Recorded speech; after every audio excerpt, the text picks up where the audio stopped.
нурууны өвчнөөс салах хамгийн эхний алхам бол таны нуруунд байнга ачаал өгөөд байгаа илүүдэлжингээс салах.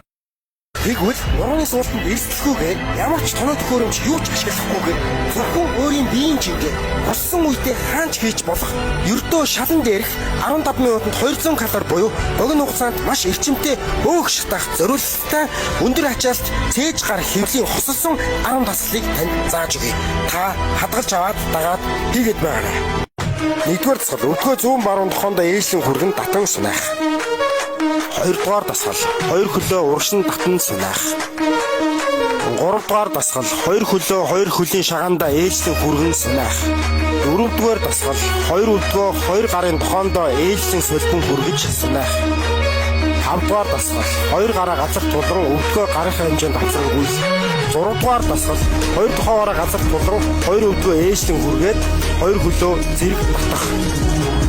7-дугаар дасгал өвдөх тохоогоо ээжлэн хүргээд хоёр хөлөө зэрэг дургшин татан сунаах. 8-дугаар дасгал гараа газарт 15 градус тулан биеэ тийшгэнд барих.